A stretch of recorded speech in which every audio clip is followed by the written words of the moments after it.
মানুষ যেন এই স্বাধীনতাটা পেয়ে আল্লাহকে ভুলে না যায়, কারণ আল্লাহকে ভুলে গেলে মানুষের জীবনের পতন অনিবার্য।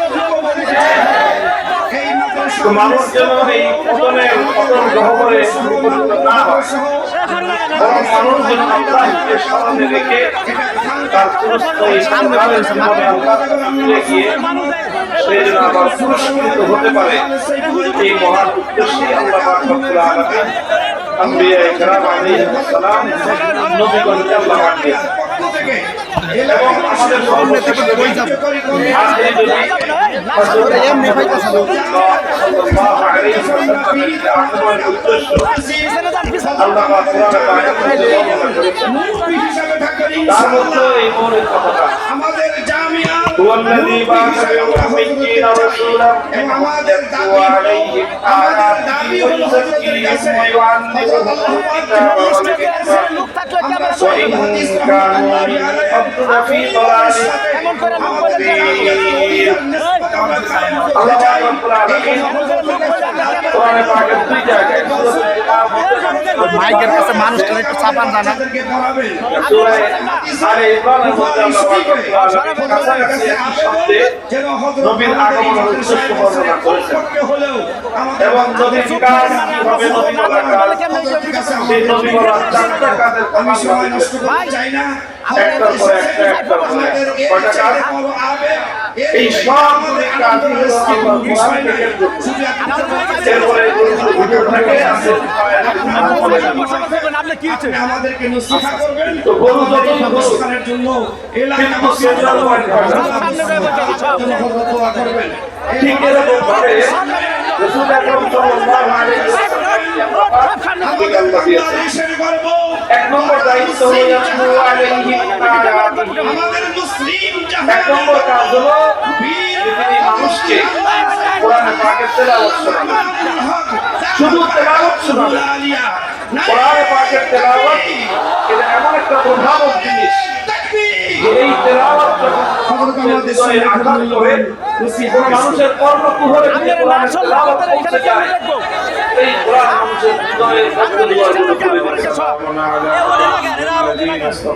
এই জন্য কোরআন তেলাওয়াত শেখা, কোরআন তেলাওয়াত শেখানো, সমাজের মধ্যে কোরআনের তেলাওয়াতকে জারি রাখা, এটা হলো নবুয়তের প্রথম কর্ম। আলহামদুলিল্লাহ আমাদের সামনে সেই কাজ আমরা বাচ্চাদেরকে কোরআন শিক্ষা ছেড়ে দেই। এই বাচ্চা ঘরে যায়, বাজারে যায়, যেখানেই যায়, তারা জীবন সে মানুষকে কোরআনের বিশুদ্ধ তেলাওয়াত শোনায় এবং শেখায়। এটা এক নম্বর কাজ, ইয়াতলু আলাইহিম আয়াতিহি, কোরআনের আয়াতগুলো তেলাওয়াত শেখানো, তেলাওয়াত শোনানো। দুই নম্বর কাজ হলো ইউআল্লিমুহুমুল কিতাবা ওয়াল হিকমা। দুই নম্বর কাজ হলো এই কোরআনকে নিয়ে এই কোরআনের তেলাওয়াত শিখনো, শেখানো, এটা প্রথম কাজ। দুই নম্বর কাজ হলো যা তেলাওয়াত করব তার অর্থ বোঝানো। সামনের লোকগুলো একটু চাপাই দেন, যেটা তেলাওয়াত করব সেটা অর্থ বুঝাইলো, অর্থ শিখাইলো। কি বললেন আল্লাহ পাক সামনের যে সেটা মানুষকে বোঝানো। এটা শেখানোর জন্য, এটা বোঝানোর জন্য পবিত্র কোরআনে পাক বুঝতে হয়, কোরআনের জ্ঞান অর্জন করতে হয়, কোরআনের তাফসীর শিখতে হয়, কোরআনের ইলম শিখতে হয়। আমাদের মাদ্রাসাগুলোতে 10 বছর এই কাজের জন্য এটি আমাদের 5 বছর কোরআনের তেলাওয়াত শিখাই, 10 বছর কোরআনের ইলম শিখাই। একটি দ্বীনি শিক্ষা প্রতিষ্ঠান। কয় বছর গেল? শুধু 15 বছর। 3 নম্বর কাজ হলো দেখতে পারে ইউআল্লিমুহুমুল কিতাবা ওয়াল হিকমা, তালিমে হিকমত, দ্বীনের সেবা, হিকমত শিখায়। নবীদের কাজ হলো মানুষ নবীরা কি করেন? হাজার হাজার মানুষ এই হিকমত সাথে শিখান, আপনারা সামনে কোরআনের তেলাওয়াত করেন, কোরআনের তালিম দেন। আর 3 নম্বর হলো কোরআনের হিকমত শেখান। কোরআনের হিকমতটা কি জিনিস? যেমন তাফসীরে মাআরিফুল কোরআন খুলে দেখবেন, চালক বলতেছিলেন মুফতি শফি রাহমাতুল্লাহ আলাইহি এখানে হিকমতের অর্থ এখানে বলেছেন যে নবীরা শুধুমাত্র তেলাওয়াত করে আর অর্থ তাফসীর করে শোনায় দিয়ে দায়িত্ব শেষ করেন না, যে এই আয়াতের এই মর্ম শিখিয়ে দিলাম, শোনায় দিলাম, এবার বাড়িতে গিয়ে এসেছিল। এইভাবে কোন নবী মূল লক্ষ্য, মূল উদ্দেশ্য হলো ছিল যে মানুষকে আল্লাহর সঙ্গে সম্পৃক্ত করে দেয়া। মানুষকে আল্লাহ সৃষ্টি করে দুনিয়াতে পাঠিয়েছেন এবং আল্লাহ মানুষকে বলে দিয়েছেন যে দুনিয়াতে যাও, দুনিয়াতে আমি তোমাদের স্বাধীনতা দিয়ে দিলাম, মাইকের সাথে হ্যাঁ বই রয়েছে ওই যে তোমরা আমাকে মনে রাখতেও পারো, ভুলেও যেতে পারো, এরকম একটা পরিবেশ, এরকম একটা স্বাধীনতা তোমরা লাভ করবা দুনিয়াতে। মানুষ যেন এই স্বাধীনতাটা পেয়ে আল্লাহকে ভুলে না যায়, কারণ আল্লাহকে ভুলে গেলে মানুষের জীবনের পতন অনিবার্য। তো মানুষ যেন এই পতনের অতল গহ্বরে নিপতিত না হয়, বরং মানুষ যেন আল্লাহকে স্মরণে রেখে তার চিরস্থায়ী পরকালের জীবনে আল্লাহর কাছে ফিরে গিয়ে সে যেন আবার পুরস্কৃত হতে পারে, এই মহান উদ্দেশ্যেই আল্লাহ পাক রব্বুল আলামিন আম্বিয়ায়ে কেরাম আলাইহিমুস সালাম নবীগণকে আল্লাহ পাঠিয়েছেন। এবং আমাদের সর্বশেষ নবী, আখেরি নবী হযরত মুহাম্মদ রাসূলুল্লাহ সাল্লাল্লাহু আলাইহি ওয়াসাল্লামের যে আগমনের উদ্দেশ্য আল্লাহ পাক কোরআনে পাকের মধ্যে বর্ণনা করেছেন, তার মধ্যে এই মৌলিক কথাটা আছে, হুয়াল্লাযী বা'আসা ফিল উম্মিয়্যিনা রাসূলাম মিনহুম ইয়াতলু আলাইহিম আয়াতিহি ওয়া ইউযাক্কিহিম ওয়া ইউআল্লিমুহুমুল কিতাবা ওয়াল হিকমা ওয়া ইন কানু মিন ক্বাবলু লাফী দালালিম মুবিন। একটা মানুষের কারণে আমাদের আল্লাহ পাক রব্বুল আলামিন কোরআনে পাকের দুই জায়গায়, সূরাতুল জুমার মধ্যে এবং সূরাতুল মাইকের কাছে বাকারার মানুষটার মধ্যে, একটু চাপান যায় না, সূরা আলে ইমরানের মধ্যে আল্লাহ পাক রব্বুল আলামিন কাছাকাছি একই শব্দে নবীর আগমনের উদ্দেশ্য বর্ণনা করেছেন এবং নবীর কাজ কি হবে, নবীওয়ালা কাজ, সেই নবীওয়ালা চারটা কাজের কথা আল্লাহ উল্লেখ করেছেন, একটার পরে একটা, একটার পরে একটা। কয়টা কাজ? এই সবগুলি কাজই হলো আল্লাহর কোরআনকে কেন্দ্র করে। সেন্টার পয়েন্ট হলো পবিত্র কোরআন। সেন্টার পয়েন্ট কি? আগের যুগে আগের দিনে গ্রাম দেশে গরু দিয়ে ধান মলাই করতো না, দেখছেন আপনারা? শহরের মানুষরা দেখে না, গ্রামের মানুষ আগে দেখতো, এখন তো তাও দেখে না। আমাদের গ্রামের, আমার নানার বাড়ি গ্রামে ছিল, আমরা আগে দেখেছি মাঝখানে একটা খুঁটি থাকে, ওই খুঁটির সাথে গরুর রশি বাঁধা থাকে, একটা গরুর সাথে আরেকটা, আরেকটার সাথে আরেকটা, তিনটা, চারটা, পাঁচটা গরু এইভাবে বাঁধা থাকে। এরপরে গরুগুলো ভিডিও থাকে আর গরুর পায়ের নিচে মঞ্চের সামনে থাকে। তো গরু যতই ঘুরুক, কিন্তু সেন্টার পয়েন্ট কয়টা? সামনে সামনে। ঠিক এরকম ভাবে রাসূল আকরাম সাল্লাল্লাহু আলাইহি ওয়াসাল্লামকে আল্লাহ পাক চারটা কাজ দিয়ে দুনিয়াতে পাঠিয়েছেন। কয় কাজ? কাজ চারটা হতে পারে, কিন্তু সেন্টার পয়েন্ট কয়টা? সেটা হলো আল কোরআন। সেন্টার পয়েন্ট কি? কোরআনে পাক। কোরআনকে কেন্দ্র করে চারটা দায়িত্ব আল্লাহ নবীকে আল্লাহ দিয়েছেন। এক নম্বর দায়িত্ব হলো ইয়াতলু আলাইহিম আয়াতিহি। এক নম্বর কাজ হলো যে তিনি মানুষকে কোরআনে পাকের তেলাওয়াত শোনাবেন। শুধু তেলাওয়াত শোনাবেন। কোরআনে পাকের তেলাওয়াত এটা এমন একটা প্রভাবক জিনিস যে এই তেলাওয়াত যখন কোনো মানুষের হৃদয়ে আঘাত করে, কোনো মানুষের কর্ণকুহরে যদি কোরআনের তেলাওয়াত পৌঁছে যায়, এই কোরআন মানুষের হৃদয়ের বদ্ধ দুয়ারগুলো খুলে দিতে পারে। এই জন্য কোরআন তেলাওয়াত শেখা, কোরআন তেলাওয়াত শেখানো, সমাজের মধ্যে কোরআনের তেলাওয়াতকে জারি রাখা, এটা হলো নবুয়তের প্রথম কর্মসূচি। আলহামদুলিল্লাহ মাদ্রাসাগুলো সেই কাজ করে। আমরা বাচ্চাদেরকে কোরআন শিখায় ছেড়ে দেই, এই বাচ্চা ঘরে যায়, বাজারে যায়, যেখানেই যায়, সারা জীবন সে মানুষকে কোরআনের বিশুদ্ধ তেলাওয়াত শোনায় এবং শেখায়। এটা এক নম্বর কাজ, ইয়াতলু আলাইহিম আয়াতিহি, কোরআনের আয়াতগুলোর তেলাওয়াত শেখানো, তেলাওয়াত শোনানো। দুই নম্বর কাজ হলো ইউআল্লিমুহুমুল কিতাবা ওয়াল হিকমা। দুই নম্বর কাজ হলো এই কোরআনকে নিয়ে যেই কোরআনের তেলাওয়াত শিখলো, শেখালো, এটা হলো প্রথম কাজ। দুই নম্বর কাজ হলো যা তেলাওয়াত করলো তার অর্থ বোঝানো। যেটা তেলাওয়াত করলো সেটা অর্থ বুঝাইলো, অর্থ শিখাইলো। কি বললেন আল্লাহ পাক সেটা মানুষকে বোঝানো। এটা শিখানোর জন্য, এটা বোঝানোর জন্য পবিত্র কোরআনে পাক বুঝতে হয়, কোরআনের জ্ঞান অর্জন করতে হয়, কোরআনের তাফসীর শিখতে হয়, কোরআনের ইলম শিখতে হয়। আমাদের মাদ্রাসাগুলোতে 10 বছর আমরা এই কাজটাই করি। 5 বছর কোরআনের তেলাওয়াত শিখাই, 10 বছর কোরআনের ইলম শিখাই। কয় বছর গেল? 15 বছর। 3 নম্বর কাজ হলো ওয়ায়ুআল্লিমুহুমুল কিতাবা ওয়াল হিকমাহ, তালিমে হিকমত, হিকমত শিখায়। নবীদের কাজ হলো, নবীরা কি করেন? হিকমত শেখান, কোরআনের তেলাওয়াত করেন, কোরআনের তালিম দেন। আর 3 নম্বর হলো কোরআনের হিকমত শেখান। কোরআনের হিকমতটা কি জিনিস? তাফসীরে মাআরিফুল কোরআন খুলে দেখবেন, মুফতি শফি রহমতুল্লাহি আলাইহি হিকমতের অর্থ এখানে বলেছেন যে নবীরা শুধুমাত্র তেলাওয়াত করে আর অর্থ তাফসীর করে শোনায় দিয়ে দায়িত্ব শেষ করেন না, যে এই আয়াতের এই মর্ম শিখায় দিলাম, শোনায় দিলাম, এবার বাড়িতে গিয়ে তুমি আমল করো। এইভাবে কোন নবী, শুধুমাত্র আমাদের নবী শুধু কোরআনকে তেলাওয়াত করে আর কোরআনের তালিম দিয়ে, থিওরিটিক্যাল শিক্ষা দিয়ে কোন ছাত্রকে তিনি বিদায় করতেন না। বরং নবীর 3 নম্বর কাজ ছিল কোরআনকে তিনি যেভাবে শিখিয়েছেন সেভাবে আমল করে দেখায় দিতেন যে এইভাবে আমল করতে হয়। প্র্যাকটিক্যাল শিক্ষা যেটাকে আমরা বলি, এটা স্কুল কলেজের ছাত্ররা ভালো বুঝবে। বিশেষ করে যারা নাকি সায়েন্স ব্যাকগ্রাউন্ডের ছাত্র যারা আছে তারা খুব ভালো করে বুঝবে। সায়েন্সের যে সাবজেক্টগুলো আছে, বৈজ্ঞানিক যে সকল সূত্রগুলো নিয়ে পড়াশোনা করা হয়, এগুলো শুধুমাত্র থিওরিটিক্যাল পড়লে একজন শিক্ষার্থী কখনোই ভালো সায়েন্সের ছাত্র হতে পারবে না।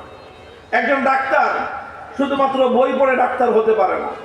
মেডিকেল কলেজগুলোতে শিক্ষার্থীদেরকে যেমন কিছু বই পুস্তক পড়ানো হয়, পাশাপাশি তাদের জন্য প্র্যাকটিক্যাল রুম থাকে, তাদের জন্য আলাদা এরকম মানব শরীরের প্রত্যেকটা অঙ্গ প্রত্যঙ্গের আলাদা মডেল থাকে।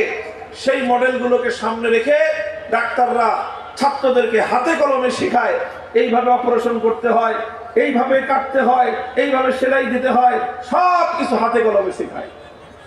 আল্লাহর দ্বীন ঠিক এরকম, শুধুমাত্র পড়ায় দিলেই হয় না, বলে দিলেই হয় না। পড়ায় দেওয়ার পরে, বলে দেওয়ার পরে সেটার আবার প্র্যাকটিক্যাল করে দেখাইতে হয়। নবীদের 3 নম্বর কাজ হলো যেই কোরআনের তেলাওয়াত করলো, 2 নম্বরে যেই কোরআনের তালিম শিখাইলো, 3 নম্বরে সেই কোরআনকে প্র্যাকটিক্যাল করে দেখাইয়া দেন। কয় কাজ গেল? কয় কাজ গেল?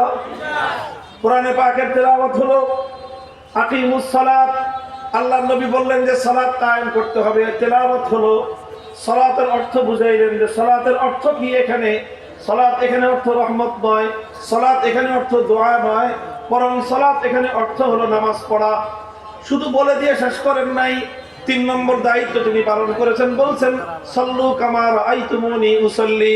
আল্লাহর নবী নিজে প্র্যাকটিক্যাল নামাজ পড়েছেন, মেম্বারের উপর দাঁড়িয়ে আল্লাহর নবী নামাজ পড়েছেন এবং সাহাবায়ে কেরামকে বললেন শুধু শুনে শুনে নামাজ পড়বা না, বরং আমাকে যেভাবে তোমরা প্র্যাকটিক্যালি নামাজ আদায় করতে দেখলা তোমরা ঠিক এইভাবেই নামাজ পড়বা। এটা হলো তালিমে হিকমত। কয়টা গেল? কয়টা গেল? 3টা। 4 নম্বর কাজ হলো ওয়ায়ুযাক্কিহিম, তাজকিয়া।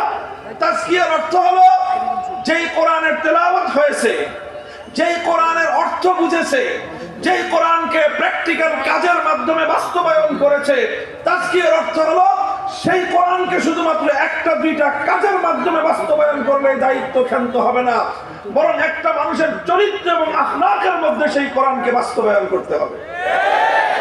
তোমার চরিত্র হতে হবে কোরআন, তোমার কথা হতে হবে কোরআন। তুমি যখন কথা বলবা তোমার কথার মধ্যে কোরআন থাকতে হবে, তুমি যখন কাজ করবা তোমার কাজের মধ্যে কোরআন থাকতে হবে, তুমি যখন মানুষের সাথে আচরণ করবা তোমার আচরণের দ্বারা কোরআন বহিঃপ্রকাশ ঘটতে হবে, তুমি যখন মানুষকে কথা বলবা তোমার কথার মধ্যে কোরআন থাকতে হবে, তুমি যা করবা প্রত্যেকটা কাজ তোমার কোরআনের দ্বারা তোমার আখলাক আর তোমার চরিত্র বলতে হবে। এটার নাম হলো তাজকিয়া। তাহলে সবগুলোই কোরআনকে কেন্দ্র করে, কোরআনের তেলাওয়াত, কোরআনের তালিম, কোরআনকে বাস্তবায়ন করা, আর সর্বশেষ হলো শুধুমাত্র বাস্তবায়ন নয় বরং কোরআনে পাককে আখলাকে পরিণত করা, কোরআনকে চরিত্রে পরিণত করা, অভ্যাসে পরিণত করা। আল্লাহর নবী সম্পর্কে এজন্যই বলা হয়েছে কানা খুলুকুহু আল কোরআন। কানা খুলুকুহু আল কোরআন। এটা হলো তাজকিয়া, আসল তাজকিয়া এটা, যে আমার অভ্যাস হবে কোরআন, কোরআন যেটা বলবে সেটাই আমার অভ্যাস, কোরআন যেটা বলবে সেটাই আমার চরিত্র।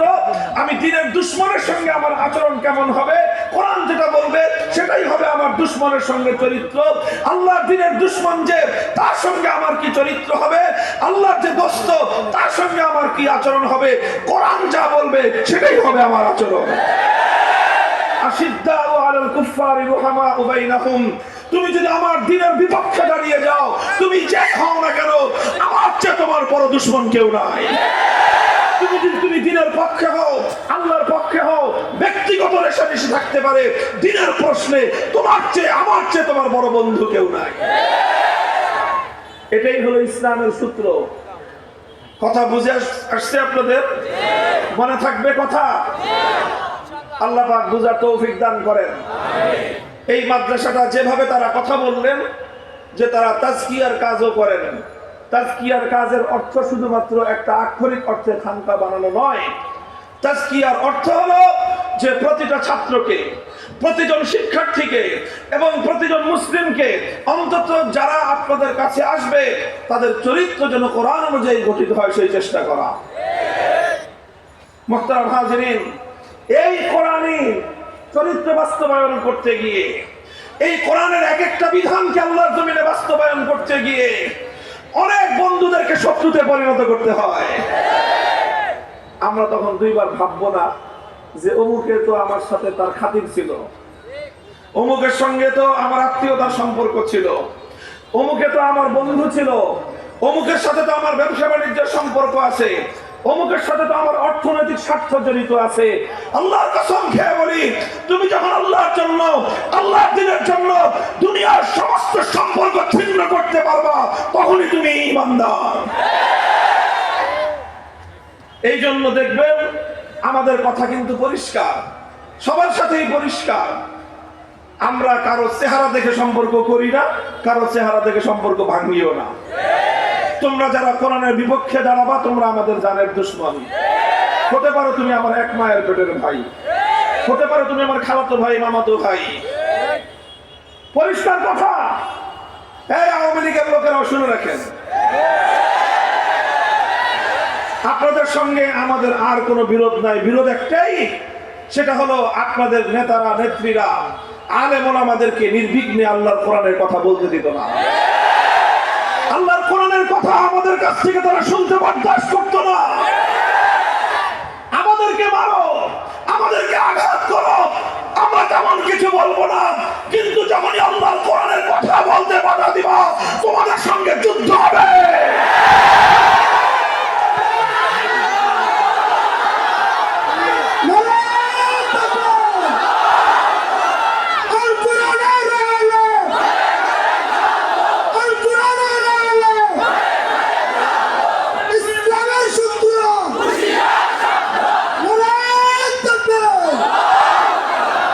দুঃসময় কাটলে আবারও হয়তো তোমরা ফিরে আসবা জানি, তবে এই চরিত্রটা সংশোধন করে আইসো।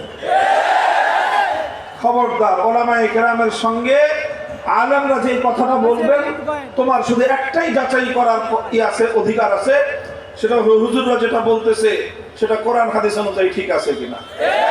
বাস, সেটা তোমার নেতার কথার বিরুদ্ধে গেল কি গেল না, সেটা তোমার দলের বিপক্ষে গেল কি গেল না, সেটা তোমার নেত্রীর কথার বাইরে গেল না, ভিতরে থাকলো, অত হিসাব করার টাইম আমাদের নেই। হ্যাঁ, যদি আমার কথা, যার কথাই ইসলামের আলোকে যদি ভুল হয়, ভুল থাকতেই পারে, এবং আলহামদুলিল্লাহ আমরা আলেম হিসাবে যদি কেউ ভুল করি, একজন ভুল করলে 100 জন আছে ভুল ধরা। কথা বলেন ঠিক না বেঠিক? একটা মাদ্রাসায় গিয়ে রমজান মাসে তারাবি পড়ায় তো দেখি, যত বড় হাফেজ হোক, মাদ্রাসায় গিয়ে তারাবি পড়াইতে গেলে তখন তার একটু হিসাব কিতাব করতে হয়, যেটা একটা কওমি মাদ্রাসা। এখানে আমি একটা 30 পারার একটা ভুল করে যাব, মাদ্রাসার হেফজখানার হুজুর আছে 5 জন, ছাত্র হাফেজ আছে 35 জন, 40 জন মিলে খাবলায় ধরবে। কথা বলেন ঠিক না বেঠিক? তো তারাবির মধ্যে একটা ভুল রেখে যাওয়ার উপায় নাই। আর আমরা যদি দিন সম্পর্কে, ইসলাম সম্পর্কে একটা কথা ভুল বলি, এই হুজুররা ছেড়ে দেবে আমারে? সাত সাপ্লাই তো ছাড়ি নেই আমরা। কি বুঝেন? আরে আমার কত বড় পরিচয়, আমি তো শাইখুল হাদিসের ছেলে, হযরত মাওলানা সাদ কান্দবী, তিনি তো হযরত জি ইউসুফ রহমতুল্লাহ আলাইহির ছেলে, হযরত জি ইউসুফ রহমতুল্লাহ আলাইহি তো হযরত জি ইলিয়াস রহমতুল্লাহ আলাইহির ছেলে, আমাদের চোখের মণি, আমাদের মাথার মুকুট তারা। তাদের সন্তান যখন ভুল করছে ছেড়ে দিছি আমরা? আমরা তাকেও ছাড়ি নাই, আমি ভুল করলে আমাকে কেউ ছাড়বে না। কাজে এটা মনে করার কোনো কারণ নাই যে হুজুররা ভুলভাল বলে দিয়ে যায়। কোন হুজুর একটা ভুল বলে হুজুরদের কাছ থেকে পার পাওয়ার সুযোগ নাই। যারাই ভুল বলেছে যুগে যুগে, তাদের প্রত্যেকটা ভুল নিয়ে আলেম ওলামারা তাদের ভুল শুনতে দেওয়ার ব্যবস্থা করেছেন। আমাদের ভুল শুধরানোর জন্য তোমাকে আওয়ামী লীগের দরকার নেই। ফাজিল জানি কথাটা। ওলামায়ে কেরাম, আমি বলি নাই যে আলেমরা ভুলের ঊর্ধ্বে, বলছি ভুলের ঊর্ধ্বে একমাত্র নবীগণ, ভুলের ঊর্ধ্বে একমাত্র তাদের কোনো ভুল হয় না। আলেম হিসাবে, মানুষ হিসাবে আমারও ভুল হতে পারে, কিন্তু আমি একা যদি ভুল করি, শত নয় হাজার হাজার আলেমরা আছেন ভুল ধরা দেওয়ার জন্য। 1400 বছরের ইতিহাসে কথাই বলে, যে কোনো আলেম, যত বড় আলেম হন, তার যদি একটা ভুল হয়ে থাকে, তার সময়কার সমস্ত আলেমরা তার সেই ভুলকে তারা ভালো করে পাকড়াও করেছেন। কথা বলতেছিলাম, সুতরাং এই কথাটা এই জন্য বলতেছি যে কেউ মনে করতে পারে যে আওয়ামী লীগের সঙ্গে বুঝে আমাদের সম্পত্তি নিয়ে গন্ডগোল, ক্ষমতার দ্বন্দ্ব না, তাদের সাথে আমাদের ক্ষমতার কোনো দ্বন্দ্ব নয়, সম্পত্তি নিয়ে গন্ডগোল নয়। গন্ডগোল একটা জায়গায়, সেটা হলো আমরা যখন আল্লাহর কোরআনের কথা, নবীর হাদিসের কথা, হোক সেটা সমাজ সংক্রান্ত, হোক সেটা পারিবারিক জীবন সংক্রান্ত, হোক সেটা রাষ্ট্র সংক্রান্ত, হোক সেটা আইন আদালত সংক্রান্ত, হোক সেটা রাষ্ট্র এবং রাজনীতি সংক্রান্ত, ভুল যেখানেই দেখবো আল্লাহর কোরআনের কথা নির্বিঘ্নে আমরা সেখানেই বলবো।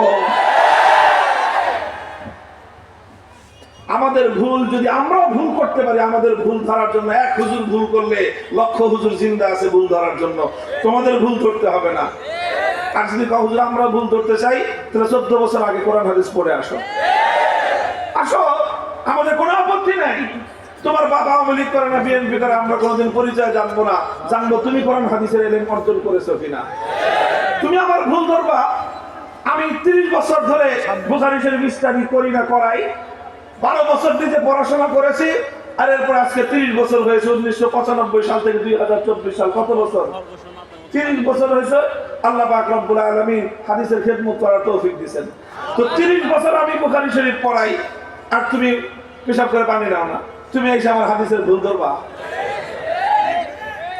আল্লাহ পাক বুঝবার তৌফিক দান করেন। বুঝেন না? এই কথা শুধু আওয়ামী লীগের জন্য না, সবার জন্য একই কথা।